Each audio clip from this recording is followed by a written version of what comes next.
Welcome back guys, I'm on the same page and now we will add audio to our video. We will replace audio in our video. So in this lecture you will learn when you got a copyright claim that some part of your video is you are using someone else content in your video. For example, in your video there is a part that is a copyright protected part and someone claimed on your video.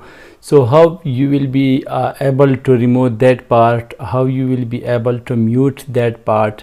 So this is the video that with this video you can be able you will be able to remove that part of a video.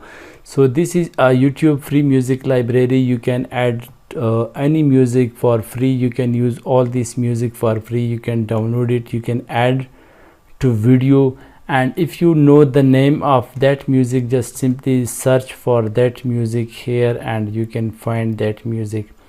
So when you scroll down you will see more and more audios. There are millions of audio and you can use all this for free. So this is a default YouTube library. You can add music. So for example, if I like this video, this audio, and it's 1 minute and 52 second, and this one is 4 minute 21 second. So simply click on add to video, and here you see that we have added this audio to our video. So now we have to select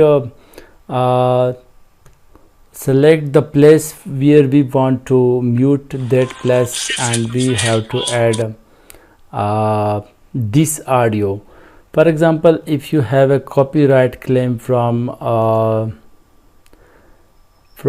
here to 1 minute and 30 seconds, then you can replace this audio here. So when you add this your original video sound will be muted and this will be replaced. This will be played when someone play your video. The original sound will be muted on this stage on 1 minute, and this will be played there. So with this way you can replace your audio in your video on YouTube video editor. For example, if you have already uploaded a video to YouTube channel 2 or 3 months before and you want to replace a audio, so you can change audio. You can completely remove audio from your video and you can change with this way. I hope you understand this. When you done all these settings, just simply click on save changes and it will redirect you to your YouTube editor, and it will take a small time for updating your video. Then it will be ready to play. Then later you can play your video. So hope you understand this. See you on the next video.